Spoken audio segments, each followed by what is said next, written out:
Yo, what's happening, Raider Nation? It's your boy Soto here. You know what it is, Raiders versus the world. Talked about a team that the world loves to hate, your Las Vegas Raiders. All right, so there's quite a few things happening right now, and not all of them are great, but I want to leave some hope, okay? There is some hope to be had. Is it minimal? Yeah, well, some might say minuscule, but there is some hope. Well, I was doing some research, okay, and I found an article in 2023 that said that in the NFL in the past 5 seasons, 4 times has a team started 2-5 and still made the playoffs. Can we make the playoffs? Maybe, okay. Again, minuscule, right? But it's a possibility. It's not out of the realm of possibility. It's not like an impossibility, okay. What needs to happen? Well, in order for us to figure out what needs to happen, we first need to figure out what's going wrong, okay. First off, we're going to start with the obvious, okay? Geno Smith has been abysmal. He's been really bad. The issue is he's been really bad where he hasn't really been typically really bad. He's actually been good, but this year he's really bad. And there's some reasons for that, and we're going to get to that, okay? So first off, we'll take a look at Geno Smith. Of course, the interceptions are huge. 10 interceptions. I don't want to hear anything about tip passes and all this stuff because for every tip pass that gets intercepted, there's a ball that should be picked that gets dropped. So miss me with all that, Geno, okay? I don't want to hear that. What I want to talk about is the bad decisions and the late throws and trying to force balls into small windows. Here is the issue that Geno Smith is not computing, okay? Now, the best receiver that he has, or the best pass catcher, let's put it, is Brock Bowers, okay? There's a steep drop-off from Brock Bowers to Jakobi Meyers. I'm talking steep, okay? Jakobi Meyers is good. Jakobi Meyers is nowhere near sniffing the top 20 in NFL receivers and definitely not in the top 5 where Brock Bowers sits even when he's hurt. So you got top pass catcher in Brock Bowers and you have a steep drop-off. The issue that we're seeing here is Geno Smith came from a team that had 3 really, really good, some even top pass catchers. You had Jackson Smith and Jigba, you had Tyler Lockett, and you have DK Metcalf. So he had a lot of better receivers who were able to get open and make contested catches. The guys that he has now, besides Brock Bowers, really they're not really good at contested catches, okay? They need to be open and the ball needs to be delivered, on time properly for them to be able to make the catch. It's not all Geno Smith's fault, but it is Geno Smith's fault to the extent that he's trying to fit balls that aren't supposed to go where he's trying to make them go, if that makes sense. But there is a way to combat this, and we're going to get to all that. The first thing we have to take a look at here is we have Geno Smith. I think currently, what is it? I'm looking at my notes here. 62.4 passer rating. That's bad. Whereas last year he had 85.6, and it wasn't even that great because he was better the year before and the year before that. So the drop-off is steep. So when you take a quarterback, you put him in a new system, and you take away the number of elite targets that he had, yeah, you're going to see some drop-off. That leads to coaching. What are we doing as far as coaching to really highlight our attributes and highlight what we do well? Well, unfortunately, I don't know what we do well. That's one of the problems is we don't have an identity for this team. So this all works together, okay? Initially, I think the team wanted to run the ball more. Well, you have Brendan Carroll, who, I don't know, if you saw my last video or a couple videos ago, Brendan Carroll looking like a freaking zombie, looking like the Undertaker with his eyes rolling back in his head. And his answers didn't make any sense. Okay, so it's like, what is happening? What is going wrong? How to fix it? In order to fix something, you first have to realize what's going wrong. With the offensive line, are the players not in the right positions? Are the players being given a scheme that's too simple? Does the blocking scheme have holes in it that other teams are highlighting or taking advantage of? Possibly all of these things. And the way it relates to the field is a team that wants to run the ball with Ashton and jeanty can't initially. When that happens is the team and the coordinator try to lean a little bit more on the pass. Well, you try to lean more on the pass and your best pass catcher is hurt, maybe shouldn't even been playing the second week and on. And then you have these other guys who try to step up in roles that they're really not good at or supposed to be in. It's pretty rough, man. It's pretty rough. But all this stuff works together. So, again, let's start from the beginning because every time we move forward, we're going to start from the beginning, okay? You have Geno Smith, who is in a new system, and who doesn't have the amount of pass catchers he had when he was in Seattle. You have his main pass catcher, who's Brock Bowers, who gets hurt, then you have other guys who are trying to step up who really don't have the experience or talent level to play those roles. Jakobi Meyers can be a wide receiver one in a offensive system if there's a Brock Bowers there who's actually the number one target. So is Jakobi Meyers really the number one? No, he's the number two, but he's the number one receiver. Remember, he was never brought in to be the number one. We had Devontae Adams, then we had Jakobi Meyers. Jakobi Meyers was supposed to be the two, and he was an excellent two. With Devontae Adams gone, and he had Brock Bowers, who was the number one. So he was an excellent two. He's not a number one. Okay? So these are all things that are working together to make this a little more difficult. I'm not giving Chip Kelly a pass. I think Chip Kelly's got his head squarely up his ass, okay? And he needs to pull it out because there needs to be some symmetry, okay, between Brendan Carroll and Chip Kelly and turn the product on the field. All right, that's the passing game. That's all that stuff. Secondly, the offensive line hasn't just been bad run block. They've been really bad protecting as well. Check this stat out. The offensive line has a run block. This is a terrible phrase for me to say. Run block win rate. Got it. It's like 64%. That's off. That's probably one of the lowest in the league. Okay. So they're not even winning their blocks 3/4 of the time. Because of that, Ashton Jeanty has an average yardage before contact of 0.8 yards. So on average, he's not even getting a yard before he's getting hit or getting contact. That's going to be tough for anybody to make yards. On top of that, Ashton Jeanty is getting hit behind the line of scrimmage on 57% of his rushes. This is something that is kind of leading to what we talked about before about the offensive line play. His offensive line play is just terrible, okay? And we take a look at what's happening here. You're spending 2 day 2 picks last season on the 2024 draft, right? In Jackson Powers-Johnson and DJ Glaze on the offensive line. This season, on 2025 draft, you spent, again, 2 day 2 picks on the offensive line. Now, DJ Glaze is out there. Now, he's not doing very well, okay, but he's out there starting. Jackson Powers-Johnson is hit and miss. Maybe he's out of position. Maybe he wasn't. But you have to remember one thing. The previous regime that drafted Jackson Powers-Johnson drafted him as a guard. So it's not like some wild hair up somebody's ass to move Jackson Powers-Johnson to guard. A lot of people see him as a guard. Now, what we need to take a look at now is the fact that you're spending all this good capital, okay, strong capital on the offensive line. Half of them are seeing the field. Half of those that are seeing the field are in and out of the lineup. What's going on here? Okay, if we're kind of caught in between, and we're going to get to that too. We had to have a more cohesive plan moving forward, and I think it's a little bit disjointed. I think we're wishing for one thing but built for another, and we're trying to force something on, and the product is really bad on the field. And pass protection hasn't been much better. Through the first 7 games, Geno Smith has been sacked 12 times and pressured 51 times. And it's not all like Alex Kappa. It's not all Jordan Meredith or even Stone Forsythe for that matter. DJ Glaze is one of the biggest culprits. He's out 16 pressures and 4 sacks. Man, it's just tough. It's tough when the better of the 2 tackles is the one that's getting abused, right? And I must say Stone Forsythe is doing really well, but the whole thing is off, okay? It's just off. So let's put all this together, okay? You have a quarterback who's learning a new system, right? And you have that quarterback a lot fewer targets, elite targets to throw to. And his main target gets hurt, and you have a bad running game. Then you have a bunch of pressures and sacks going. And this is all working together. None of this is working right. So we have to take a look at this stuff. Is it coaching? Is it players? Is it fit? Is it scouting? What's going on? A lot of these things are going wrong. I suspect that there's going to be quite a few changes going forward after the bye. If there isn't, we're in serious trouble. So offensively overall, per PFF, again, PFF isn't the end all be all, but it is a stat that we can take a look at to gauge things, right? Because if you're like one of the best or one of the worst, yeah, you want to take a little bit of a more weight into that as opposed to being one of the middle, because, you know, stats can be screwy.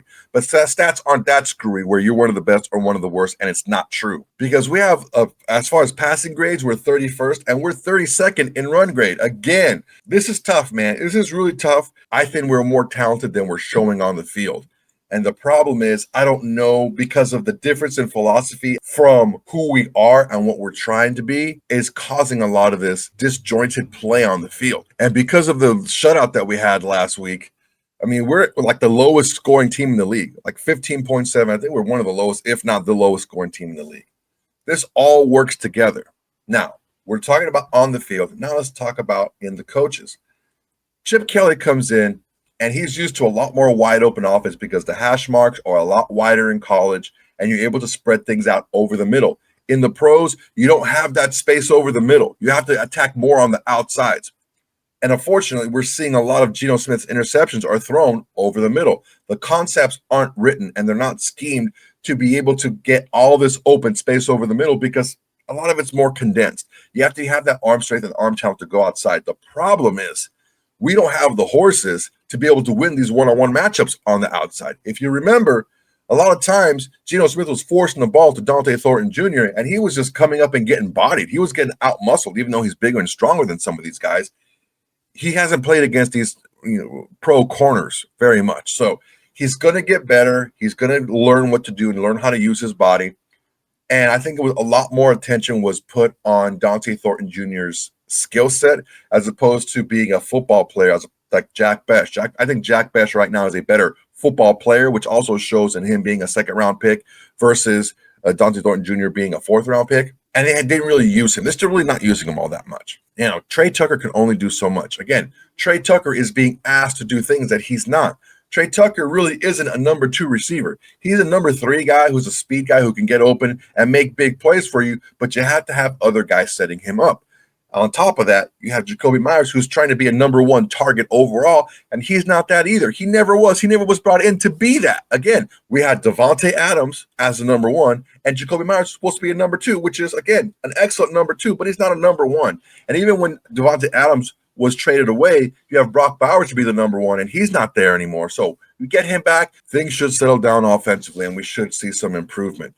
Ultimately, we are not equipped with the talent across the board to be able to handle injuries to our top spots, to our top players. It's going to take some time to turn around. Unfortunately, the Raiders don't have that time. They need to turn it around right away against the Jags when they come back in Week 9. Now, the defense, I'm not letting you off the hook.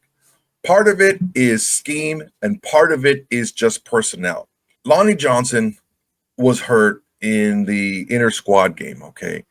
And it was a big deal because he was really going to be that kind of deep safety type guy. Even though he's bigger and he kind of plays that dual role, he's more of a corner / safety, and he was able to play that deep ball.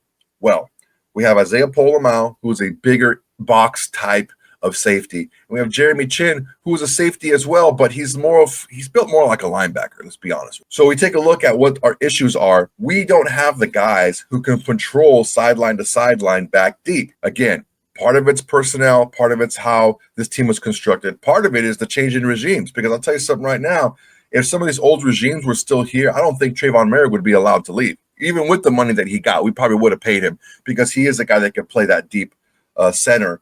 And we don't have that. We don't have that center fielder right now. Isaiah Pola-Mao is tall, long, and he's fast. He has a lot of good traits. Jeremy Chin, same. Tall, long, fast, a lot of good traits. But they're fast. They're not really, I wouldn't say quick. Their change of direction really isn't there to really man that big center field. And that's an issue that we're having because we don't have that guy to play that just single center fielder, right? We have to play cover 3, where we have 3 guys deep, or we have to play cover 2, where we have 2 guys deep, and it causes us to play a softer defense up the middle, and we're just getting picked apart. Basically, is what we're doing. We're not getting beat over the top. Now we're getting beat on like catch and runs and scheme stuff like that. But that's another issue that we're having here is we just don't have a ton of talent on the cornerback room. We had some leftover cap space. We could have gone out and gotten some guys, but we chose not to.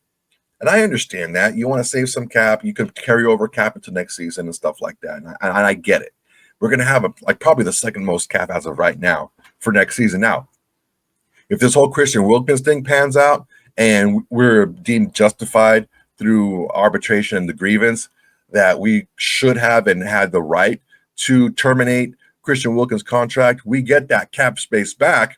And that's another like 29 million bucks in cap space. So we would definitely would have the most cap space for next season. If right now we're like 102 million or something like that, it's going to be over 130 million next year if the whole Christian Wilkins gets ironed out and it goes in our favor. If not, we still have over 100. Not a huge deal. The defense is being exposed, not deep, but over the middle, and that's a huge issue. You look at, let's say, the last game in the Chiefs, right? They had 150 yards rushing, but they needed to rush the ball 40-something times to get it. So they weren't really breaking loose and stuff, and the run defense has been stout. Well, because we have so many damn linebackers. Isaiah Paul-Mao and Jeremy Chin are basically linebackers, and you have the true linebackers that are already playing. Yeah, you got a lot of linebackers on the field, but it's not great against the pass. So there's a lot of things that are coming into play here. I understand that we're frustrated with the lack of creativity defensively, but you take a look at the personnel, and I kind of take a calmer look at this. Take a look at the personnel out there, and they're not a team that can be up there and just get on your face and just play single high safety. That's just not what they can do because they don't have the people to do it. And unfortunately, that's where we are right now defensively. It's not a ton. It's not a lot of things to do differently defensively because I think defensively we're not that bad. The issue that we're having defensively is our offense is just anemic and it's putting our defense on the field over and over again. Where have we heard that before, right? So Maxx Crosby needs to get healthy. We need to get some of our guys back on the field. Hopefully we get Lonnie Johnson back. He's a guy that can play a little bit deeper in the safety as far as he also plays some corner too. But we need to be able to be a little bit more unpredictable defensively because right now I think people say, okay, they're lined up here. This is how we attack that. And it's pretty simple, right? Pretty basic. A lot of these things are happening at the same time. So one or two of these things happening probably wouldn't be that big of a deal. But you put all this stuff together, and yeah, it's a pretty big deal. Again, let's recap. You got Geno Smith coming over from Seattle. New system, okay, that's part of it. But another part, I think a bigger part, is the fact that he's leaving 3 elite targets in Tyler Lockett, DK Metcalf, and Jackson Smith-Njigba out in Seattle. Well, 2 of them aren't there anymore, but it doesn't matter. That's who he left when he was there. He comes over, and he has Jakobi Meyers, and he has Brock Bowers, and a bunch of unproven players. Now, Trey Tucker is doing much better, but again, he's also disappears sometimes as well. He's not that consistent player that you count on every single week. On top of that, you get Brock Bowers going down, and then you have a disgruntled Jakobi Meyers who sometimes plays hard, sometimes doesn't. You've seen it on the film, whatever. It is what it is. I'm not here to crucify the guy, but I am saying that it is what it is. He's on there, and you can see it on tape. So that's going to be difficult for Geno Smith. Plus, Geno Smith is not being done any favors by his own decisions. Number one, let's start there. I'm not giving him any passes. His own decisions, number one, plus the play calling and the scheme and design by Chip Kelly. It needs to be adjusted. It needs to either widen splits out or to try something a little bit different. Hopefully, getting Brock Bowers back will allow us to attack the middle of the field more and more effectively. Offensive line is a bigger issue. The offensive line is a huge issue because they're not blocking well, regardless if it's pass or run. You have Ashton Jeanty, who has only 0.8 yards average before contact, and he's being hit behind the line of scrimmage, something crazy like 57% of the time. It's nuts. I don't know how he has any positive yards getting hit that much behind the line of scrimmage. I think a few weeks ago, he had more yards after contact than he had total yards because he was hit behind the line of scrimmage so much. He has shown that if you give him creases, if you just get stalemates on blocks, he can make things happen. But you have to allow him to make things happen. Problem is we're getting blown up a ton. Last week, up the middle, we were getting blown up like crazy. Our interior offensive line last week was abysmal. We were getting used and abused out there. We have to do better. On top of that, we're allowing too many sacks, allowing too many pressures, and too many quarterback hits. You put all that together, and it's a huge issue. How do we fix it? We fix it by having an identity. We fix it by actually doing what we say we're going to do. I personally feel this. We should have 2 receivers, a tight end, and 2 running backs. If we use Ashton Jeanty and either Dylan Laube or Raheem Mostert in the backfield, it'll give us a lot more flexibility in that backfield to be able to use one of those as a blocker and one of those receiving on passing downs, or also use them a little bit differently in the run game. Chip Kelly has done it. He did do it with Henderson and Judkins at Ohio State. It can be done. Even the 2 guys at Penn State, both of those Penn State guys are going to be drafted really high next year, and they're on the field together quite a bit. We need to focus on what will work for this team. not what has worked for you in the past, because this team is very different. On top of that, we have to figure out a way to get Geno Smith to use play action more effectively. One of the ways you can do that is you can run a lot of motion, right? And you can run a lot of different plays off the same action. When we did that, I think we were much more successful. When we got away from that and just stuck Geno back there in the shotgun, it didn't work so well. We have to get this offense moving. We have to get them motioning, and we have to make sure that we do different plays off the same action. If we can do that, things can get better. On top of that, we have to make sure we get our players back, because look, players win games, right? Players make plays. If we don't have Brock Bowers in there, it's going to be much more difficult than if we did have him in there. So getting him back is going to be huge, and also it's going to be kind of a refreshing thing for Geno Smith, Chip Kelly, and the offense to be able to do much better than what they've been doing so far. All right, guys, let me know what you guys think of what I said, what the issues are, how we fix them, and what we need to do going forward. Look, fire him. That's not going to work, okay, because nobody's going anywhere. We have to figure out how to make this work right now. It's a little bit short-sighted of everyone saying, well, just fire this guy and hire this guy, and hire that guy and fire that guy. That's not going to happen, because ultimately we still have to fix the problems that are on this team right now, because this team is all we got. We don't have anybody else coming in to save us, okay? This is all we have. So we have to make sure how to make this work. So if you're going to leave a comment, let me know what you think about that, okay? I want you always also to like, comment, and subscribe to this video. It's an excellent way to support the channel, and it's absolutely free to do. If you want to donate, you want to support a little bit more, we have the Shield Society. It's only $5 a month. It's a membership. You get the videos right away. You also get a chance to get the watch party with me and the opportunity to be on the screen yourself, give your takes, give your analysis, and say what's up to the Shield Society. Who else is going to give that to you? For all that, I just asked you to do one thing for me, okay? Tell your friends, tell your haters, tell your mamas, tell everybody. Raiders versus the world is the greatest thing going in Raider Nation today. All right, guys, that's my time. Till next time, everybody. Peace. Hey, Raider Nation. Thanks for watching. There's plenty more where that came from. Go ahead and smash that like button. Drop a comment. Make sure to subscribe and share to all your socials. It's the bare minimum you can do without doing absolutely nothing.